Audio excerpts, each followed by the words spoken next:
नमस्कार। चमचा ये शब्द आपने जरूर कभी न कभी सुना होगा। इसका वास्ता आपसे कभी न कभी रहा होगा। मेरा दावा है कि जिंदगी में कभी न कभी ऐसा आपके साथ हुआ होगा कि कोई न कोई चमचा आया होगा जिसने आपको नुकसान पहुंचाया होगा। जिस चीज के आप हकदार हैं वो चीज कोई चमचा ले भागा होगा। आप हाथ मलते बैठे रह गए होंगे और चमचा उसको लेकर प्रफुल्लित हुआ होगा। चमचा एक बड़ी अजीब सी चीज है। ये दुनिया के हर जगह पाए जाते हैं, हर तरह से पाए जाते हैं, हमेशा फलते फूलते पनपते हैं। चमचे मरते नहीं हैं, चमचे सिर्फ बदलते हैं। कभी अपना बॉस बदलते हैं, कभी अपना आका बदलते हैं, कभी अपने भाई साहब बदलते हैं। चमचे समय के साथ साथ परिवर्तनशील होते हैं। ये व्यक्ति को बदलते रहते हैं और अपना जीवन आगे चलाते रहते हैं। चमचों के कई नियम होते हैं, इनका मनोविज्ञान होता है। चमचे बहुत कर्मठ होते हैं, इनमें कई गुण होते हैं। इनका मनोविज्ञान अलग होता है, इनका दर्शन अलग होता है। चमचों का अपना खुद का कुछ का कोई अस्तित्व नहीं होता।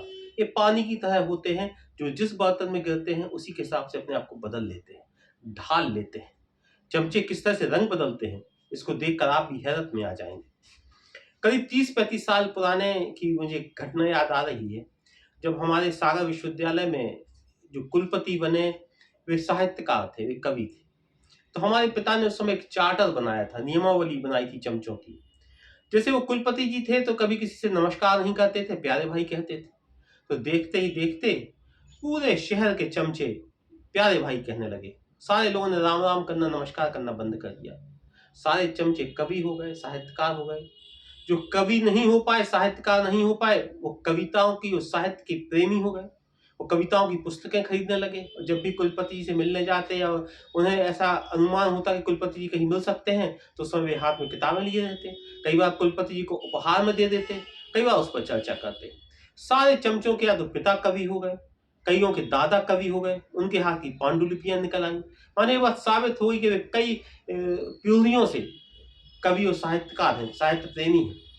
शहर में कार्यक्रमों का रंग रूप बदल गया। बहुत सारे कवि सम्मेलन होने लगे ताकि कुलपति जी को बुलाया जा सके कविता पढ़ने के लिए। कई कला प्रेमियों और साहित्यकारों के सम्मान शुरू हो गए ताकि कुलपति जी आए और भाषण दें। नजदीकियां किस तरह से बढ़ाई जाती हैं इसमें सबसे पहले और सबसे तेज चमचा समझता है और उस तरह के कार्यक्रम उन्होंने आयोजित करने लगे। देखते देखते शहर का चेहरा बदल गया, पूरा शहर साहित्यिक हो गया, साहित्य प्रेमी हो गया। ये जो मनोविज्ञान होता उनका जो मनोविज्ञान होता बहुत तेज होता है। उनके पास जानकारियां बहुत होती हैं, बहुत तेजी से उन्हें हासिल करते हैं और उनका इस्तेमाल करते हैं। जैसे अगर उनका बॉस या आका अगर मांसाहारी है तो उन्हें बहुत सुविधा हो जाती है। फिर तो वे अपनी पत्नी से खाना बनवा कर, मांसाहार बनवा कर रोज टिफिन लेकर आ जाते हैं कि भाई साहब आज अमुक प्रकार का मांसाहार घर में बना था तो हमने सोचा आपको दे दें। उन्हें बाकायदा घर बुलाया जाता है। ये और भी सुविधा हो जाती है कि आप घर आएंगे, वहां पे गरम गरम खाएंगे तो बहुत मजा आएगा। तो एक आने जाने का सिलसिला शुरू हो जाता है। वो ये भी पता कर लेते हैं कि अमुक उनका बॉस या आका या साहब जो है उसे कौन सी सब्जियां पसंद है। अगर भाई साहब उन्हें भिंडी पसंद है फिर आप भिंडी की तारीफ सुनिए। अरे भिंडी तो इतनी गजब की चीज है। अपन को बहुत पहले अपन जब बच्चे थे तो जब तक घर में भिंडी नहीं थी बनती थी अपन को खाने नहीं खाते थे। यही हमारे बच्चों के साथ है। भाई साहब कल 11:15 बजे रात में भिंडी की सब्जी बनी। जब हमारे दोनों बच्चों ने खाई और सो गए तो अपन ने भी 2 रोटी खा ली क्योंकि भिंडी तो अपन को हमेशा से प्रेम है, हमेशा से अच्छी लगती। और अगर भिंडी अच्छी नहीं लगती तो भाई भिंडी तो इतनी एलर्जी है, उसको देख के आपकी बहू को उपकाई आती है। हमारे पिताजी तो उसको कहते हैं कि भिंडी 100 रोगों की जड़। आप भिंडी खा लो, आपको कॉन्स्टिपेशन होने लगेगा, आपको गैस बनेगी, आपको एसिडिटी होगी। ना जाने भाई साहब कैसे लोग खाते हैं भिंडी। हम तो भिंडी खा लें तो हम अस्पताल में भर्ती हो जाते हैं। हमने जिंदगी में सिर्फ 2 बार भिंडी खाई। एक बार जब हमारे साले की लगन थी उस दिन हमने भिंडी खाई, अस्पताल में भर्ती।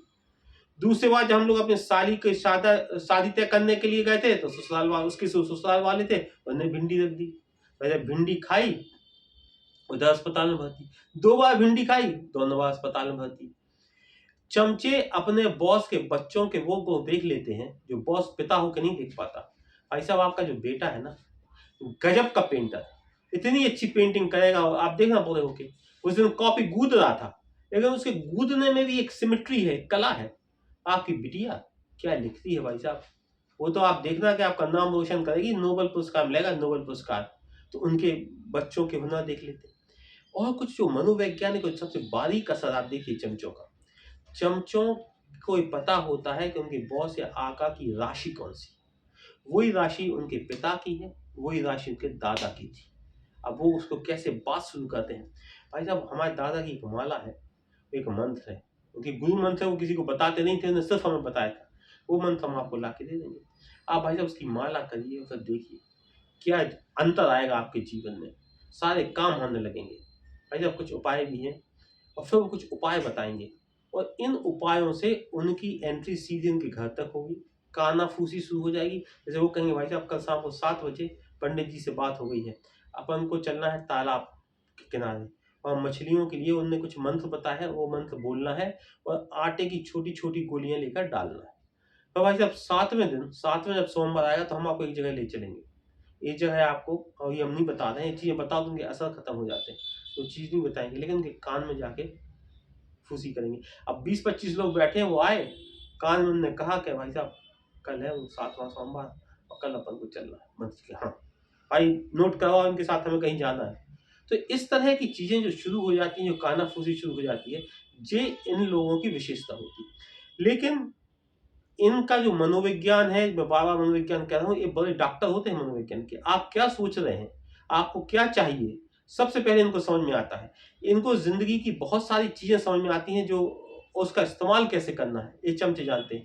चमचे बहुत कर्मठ भी होते हैं। स्टेशन जाना, स्टेशन से उनको लिवा के लाना, हवाई अड्डा से लाना ले जाना, उनको टिफिन लेके जाना, कब वो अमुक स्टेशन से निकल रहे हैं वहां पे उनको ले जाना। इनके पास जो रिश्तेदारियां होती हैं, उन रिश्तेदारियों का भी गजब इस्तेमाल होता है। इनको ये बात पता है कि अपनी माता जी से कब आशीर्वाद दिलवाना, कब अपने बच्चों के जन्मदिन पे उनसे आशीर्वाद दिलवाना, कब उनको बहन का इस्तेमाल, भाई साहब राखी और दुनिया भर की चीजें, कब त्योहारों पे पकवान बने थे वो लेके आना। कईयों को तो हमने ये भी देखा है कि चमचे जो है वो अपना बच्चा लेके आ जाएंगे। भाई साहब इस बच्चे का नामकरण आपको ही करना है, हमारी पत्नी ने कह दिया कि भाई साहब ही इस बच्चे का नाम रखेंगे, क्योंकि आप, वो आपको भाई साहब सिद्ध पुरुष से कम नहीं मानती हमारी पत्नी, वो तो कहती है कि आप तो संत हैं। भाई साहब आप लोगों का जो व्यवहार है ना, वो संती जैसा है।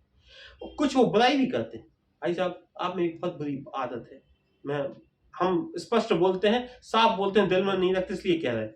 अब उसको अचानक सब जितने लोग बैठे हैं उन लोगों को समझ में आएगा कि सीधे किसी व्यक्ति से कहना कि आप में एक बुरी बात है, वो भी अपने अफसर से या मंत्री से या साहब से, कितना खतरनाक। भाई आपकी एक बुरी आदत है, मैं सबके सामने कह रहा हूँ, आप हर किसी पे विश्वास कर लेते हैं, आप हर किसी पे भरोसा कर लेते हैं, और उसके लिए जी जान से आप करने लगते हैं। अब जब आपकी बहुत ही बुरी आदत है, इससे आपको बहुत परेशानी हुई, क्या होता है कि आपकी इस मनोदशा का, आपकी इस अच्छाई का लोग फायदा उठाते हैं। तो वो बुराई भी करेंगे तो अच्छाई के रूप में इस तरह से वो करते हैं कि व्यक्ति पूरी तरह धीरे धीरे गिरफ्त में आता जाता है। वो देखते हैं कि जहां जहां परेशानी बन सकती है, जहां जहां परेशानी हो सकती है, चमचा वहां पहले से अलर्ट होगा। भाई साहब का उपवास है तो उसे पता है कि भाई साहब को कब भूख लग सकती है, तो फलाहार उसके पास पहले से होगा।